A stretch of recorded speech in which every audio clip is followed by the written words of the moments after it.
So, last but not least, chapter 23, which is my favorite, pregnancy, growth, and development. So when a sperm and secondary oocyte unite, that fertilized ovum is called a zygote, and the journey of prenatal development will begin.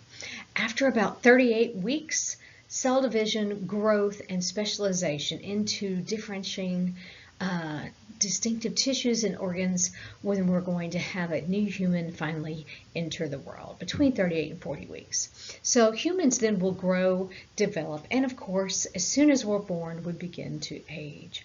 Growth is defined as an increase in size. Development includes growth, but is the continual process where we change from one life phase to another. And then prenatal is going to be from fertilization to birth. Postnatal will be birth to death. So fertilization takes place in the uterine tube, and then we have conception. So that is the union of the secondary oocyte and a sperm cell. We call that fertilization or conception. And so this picture here is just a phenomenal picture, and this is an actual microscopic, probably scanning electron here. You can see all of the sperm trying to enter the single ovum, and only one will go most of the time. If you'll watch the videos, you will find that occasionally something else happens, and it's very, very, very rare. Now we can have twins occur, which is a dizygotic twins, where you have two egg cells that are ready, and then of course two sperm cells enter there. But normally only one sperm can enter a cell. So in order to reach the secondary oocyte, sperm cells must move upward through the uterus and the uterine tube. Prostaglandins then stimulate the lashing of sperm cells and contractions of the uterus and the fallopian tube, which will help the sperm's journey. So before fertilization occurs, a secondary oocyte must be ovulated and enter the uterine tube. The uterus and the cervix also contain thin, watery secretions which help the sperm move towards the oocyte. Sperm movement doesn't work very well. It's actually pretty inefficient, and so on a portion of the sperm, only a portion of the sperm release actually reach the secondary oocyte, and that's about a few hundred of the 200 to 600 million. So that's not very many. So only one can fertilize it. Otherwise, you would wind it with 3 sets of chromosomes, and that is not generally consistent with life. You would find a very, very severely deformed fetus, and only would have a 1 in a million chance for this occurring. Now, be sure you go and watch this video on the sesquizygotic twins. That is a really hard word to say. Go and watch this video, because this is a very, very, very rare occurrence of something like this happening. So you have to have enough sperm cells present for the secondary oocyte to actually release enough enzymes from the sperm's acrosome to penetrate the corona radia and zona pellucida that surround the oocyte. The sperm has to enter through there. As one sperm enters the nucleus, the secondary oocyte actually finishes meiosis II and produces that tiny polar body and the egg nucleus, and then the sperm and nucleus unites with the egg nucleus, forming a zygote. The secondary oocyte lasts 12 to 24 hours after ovulation, sperm up to 6 days, but can only fertilize for 24 to 48 hours. So for fertilization to occur, intercourse has to happen between 24 to 48 hours before or 24 hours after ovulation. The zona pellucida of the oocyte here consists of glycoprotein, so sugar and protein. And then the acrosome, remember, releases the hyaluronidase, which can help penetrate that zona by digesting those proteins. And so that allows the sperm entry into the secondary oocyte's cytoplasm and causes it to swell. That's what triggers the oocyte to divide unequally, form the large cell containing that has the female genes and the tiny polar body, which is expelled later. So meiosis is completed, forming pronuclei, and those are going to complete fertilization. So here we have the steps of fertilization. The sperm reaches the corona radiate, and number one, the acrosome of the sperm is going to release the protein digesting enzyme, the hyaluronidase. Then the sperm cell will penetrate the zona pellucida. The sperm cell's membrane is going to fuse with the secondary oocytes membrane. Then the mitochondrial tail remains outside. Lysosome-like vesicles in the oocyte release enzymes that harden the zona pellucida, which keeps the other sperm cells actually from entering. So once fertilization occurs, we have pregnancy, and this is the presence of a developing offspring in the uterus. This consists of 3 trimesters, each about 3 months long. The prenatal period usually lasts 38 weeks from conception, and it can be divided into a period of cleavage, embryonic stage, and a fetal stage. So pregnancy occurs when a secondary oocyte and a sperm cell unite and form a zygote. Within 36 hours, or at 36 hours later, the zygote undergoes mitosis, and it will become 2 cells which continue to divide rapidly. The cells divide so rapidly they don't have time to grow, and so the resulting cells then become smaller.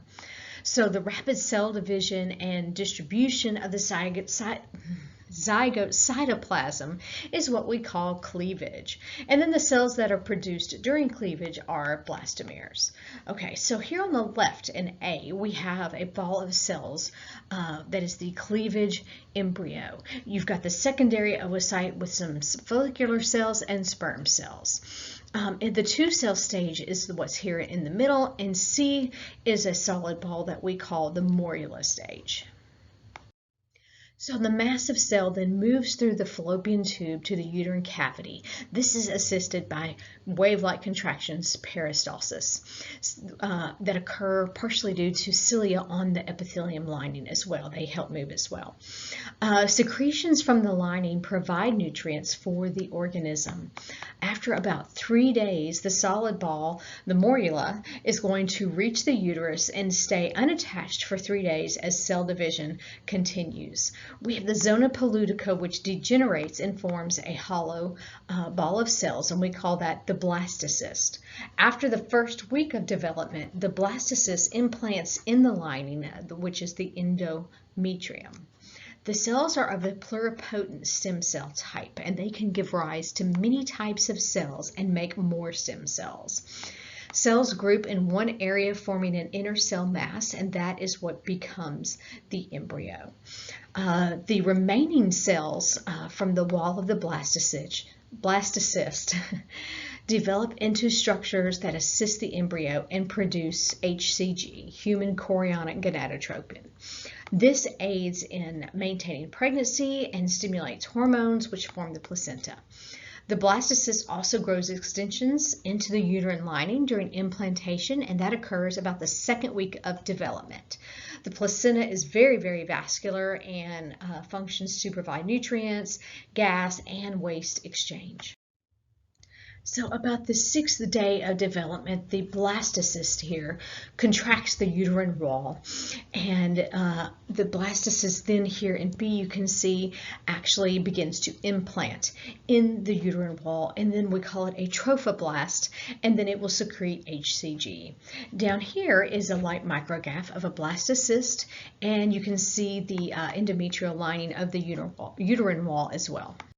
So if you have ever been pregnant, then you know there are a lot of hormonal changes, and each pregnancy those hormones affect you differently for some reason. So we have HCG secreted that helps to prevent the sloughing off of the endometrium, which would cause a spontaneous abortion. It maintains the corpus luteum, and it inhibits FSH and LH. HCG is similar to LH. It maintains that corpus luteum. It secretes estrogen and progesterone, which causes the uterine wall to continue to grow and develop. So that's very important.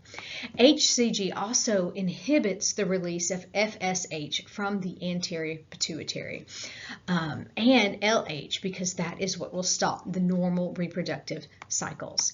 HCG is secreted continually at a high rate for about 2 months and then decreases significantly for about 4 months. The corpus luteum will last throughout pregnancy and continue to secrete hormones.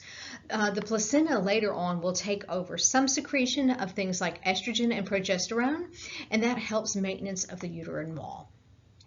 The hormone measured in pregnancy to detect if you're pregnant is HCG, and that tends to peak about 50 to 60 days and then falls. So if a miscarriage occurs and HCG is still present, there can be some fetal tissue remaining, which would need to be removed through a D&C, dilation and colorage. So relaxin then is secreted from the corpus luteum, which inhibits uterine contractions and relaxes pelvic ligaments until the birth process can occur.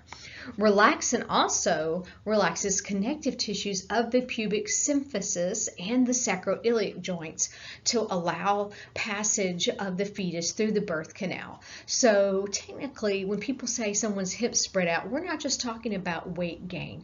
Women's hips do typically spread out due to relaxin. So the hormones that maintain the uterine wall during this last about 5 to 6 months of pregnancy, and these are going to be things like FSH and LH. So you can see here the evolution or the changes in these particular hormones, with HCG peaking near the front, estrogen and progesterone just slowly increasing. All right. So this is a really good chart to review all of the hormonal changes during pregnancy. Secretion of HCG from the trophoblast, maintenance of the corpus luteum, secretion of estrogen and progesterone from the corpus luteum. And then, of course, the placenta releases estrogen and progesterone as well, which encourages the development of the uterine lining and the maintenance of that. It secretes the FSH and LH, stimulates development of mammary glands. Progesterone can help to inhibit uterine contractions, and estrogens enlarge the reproductive organs. So this is why you would see breast enlargement as well. Sorry, lost my train of thought. Then we have that relaxin that actually inhibits uterine contractions and relaxes the pelvic ligaments, including allowing the hips to spread out and the pubic symphysis to relax.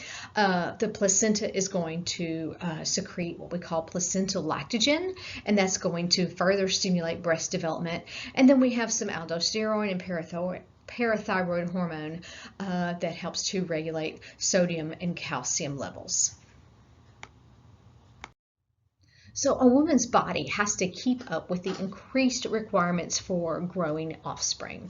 The uterus enlarges a lot, and it will displace abdominal organs against the diaphragm, which can cause some heartburn. Blood volume increases, urine production increases, and nutrient needs, of course, are higher, and more foods have to be taken in, particularly protein, primarily more protein. Morning sickness, actually, they have found, could be related to a defensive avoidance of food that contains toxins or pathogens. Morning sickness tends to occur when the immune system is at the weakest. Studies have actually shown that women avoid foods that spoil easily, like meat and eggs, which is really kind of interesting because we tend to not think about morning sickness as having a purpose. There's actually areas around the world where the diet is mostly grains and little meat, and they are correlated with a lower incidence of morning sickness. So rates in Japan are the highest, where they tend to eat things like raw fish as a staple, or European countries where undercooked meat is eaten. So this is how we've come up with this correlation, which is probably genetic in basis.